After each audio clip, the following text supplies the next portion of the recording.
Minha amiga, meu amigo, só falta 1.000 inscritos para o canal do Blog da Cidadania no YouTube atingir 500.000. Una-se à nossa luta na internet contra o fascismo iniciada em 2005. Inscreva-se no canal e deixe seu like para que continuemos essa luta. Bom dia, senhoras e senhores, hoje é 9 de novembro de 2023, são 8 horas da manhã. E até pouco tempo, o STF estava dividido sobre uma eventual prisão de Bolsonaro. Agora, isso está mudando, e mudou por conta da grande quantidade de denúncias contra Bolsonaro, de escândalos. É já considerado impossível ele não ser preso. Diante da série de investigações que avançaram ao longo do ano sobre Bolsonaro, os ministros do Supremo mudaram aquela percepção de que ele iria se vitimizar se fosse preso, ia virar mártir e tal. Os ministros do STF, segundo relata essa jornalista do jornal O Globo, já é de que não dá mais para segurar, é impossível não prendê-lo, porque é muita coisa que aparece contra ele. E tem um caso especial onde as provas já estão todas reunidas, mostrando que a condenação dele é inevitável. Se em janeiro deste ano a avaliação era de que uma prisão de Bolsonaro iria tumultuar o cenário nacional, aumentar o seu capital político, transformá-lo em mártir, hoje a leitura é de que as chances de o ex-presidente escapar de uma punição são pequenas. 4 magistrados ouvidos em sigilo avaliam que pelos elementos já tornados públicos, como a falsificação de cartões de vacina, as joias da Arábia Saudita, mas em especial a arquitetura, o planejamento de um golpe de Estado envolvendo diretamente Bolsonaro, com provas colhidas, é muito difícil que o Bolsonaro receba uma pena que mantenha a sua liberdade. Na verdade, o que é que fica aí?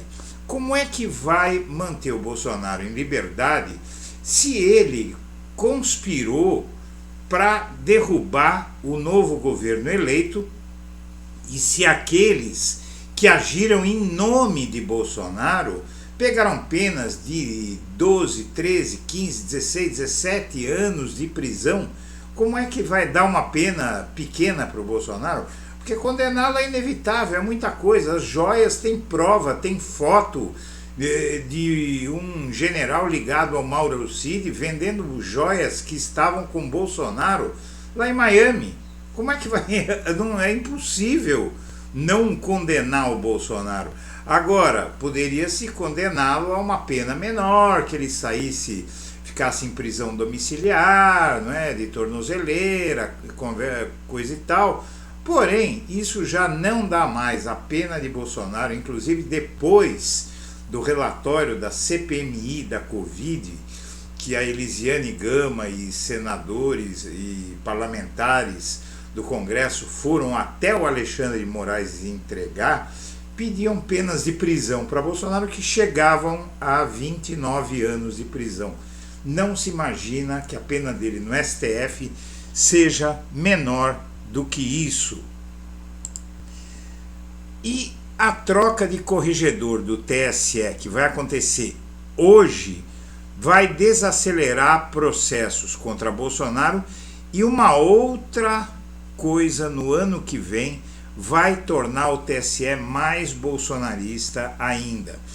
A maioria anti-Bolsonaro no TSE vai permanecer, mas o Bolsonaro vai passar a ter vida muito mais fácil no TSE. E eu explico para você o que vai acontecer. A partir de hoje, dia 9 de novembro, o Benedito Gonçalves, esse senhor que está aí na imagem sendo aplaudido por Alexandre de Moraes, que é o corregedor do TSE, ele vai se aposentar.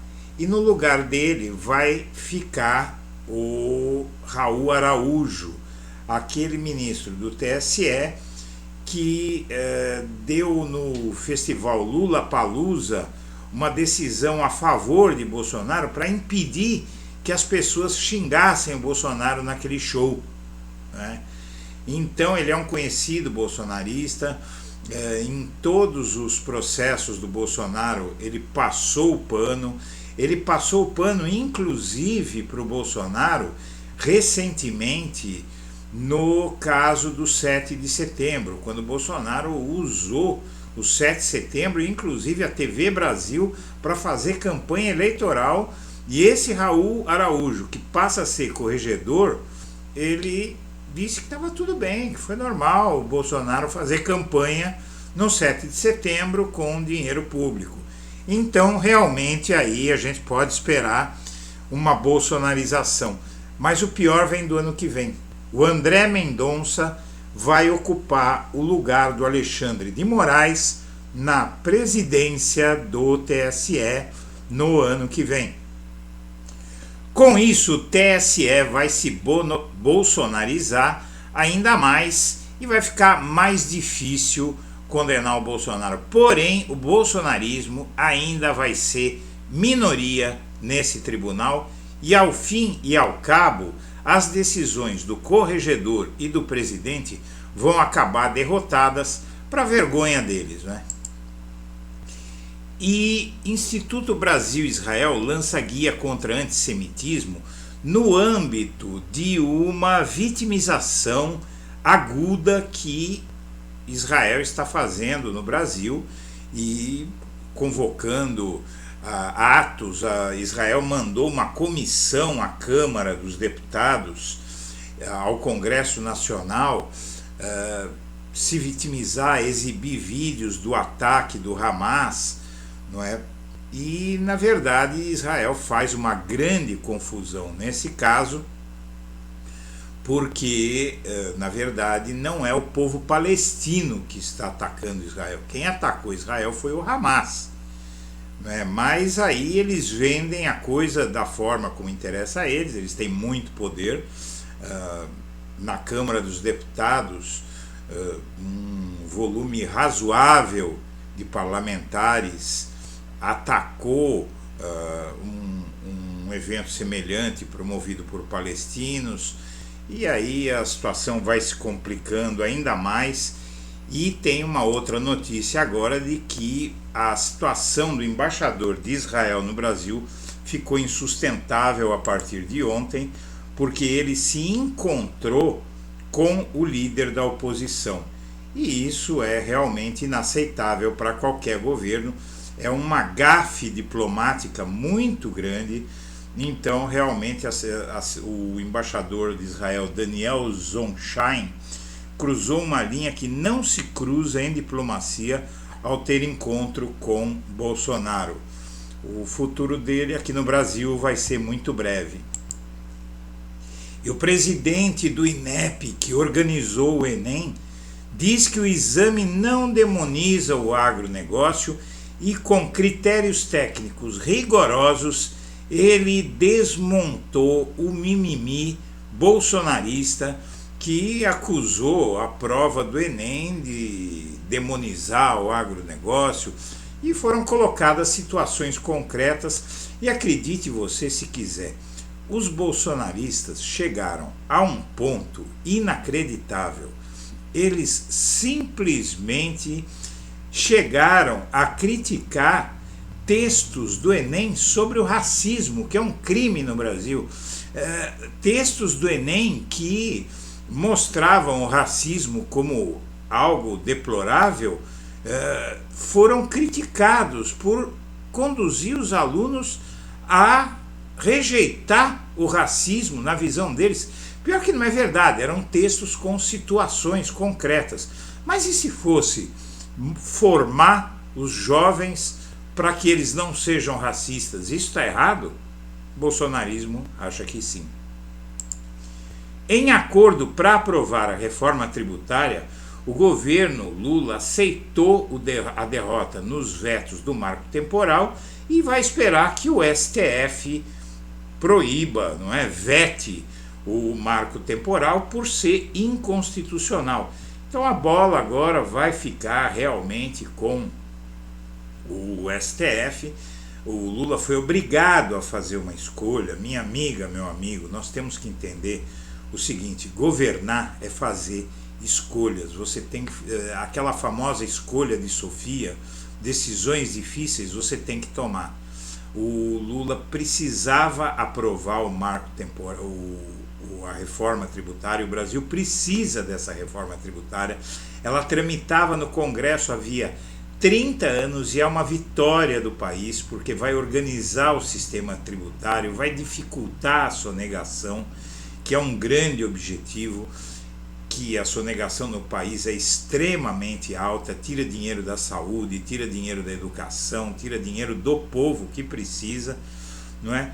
E para isso ele pode ser que ele perca, não é? O Congresso rejeite o marco temporal, mas se isso acontecer, não vai representar muita coisa, porque é inconstitucional, então o STF vai vetar, então fica na mesma. Então eu acho que foi uma boa decisão do presidente Lula, e ainda existe a chance de acontecer alguma surpresa, né?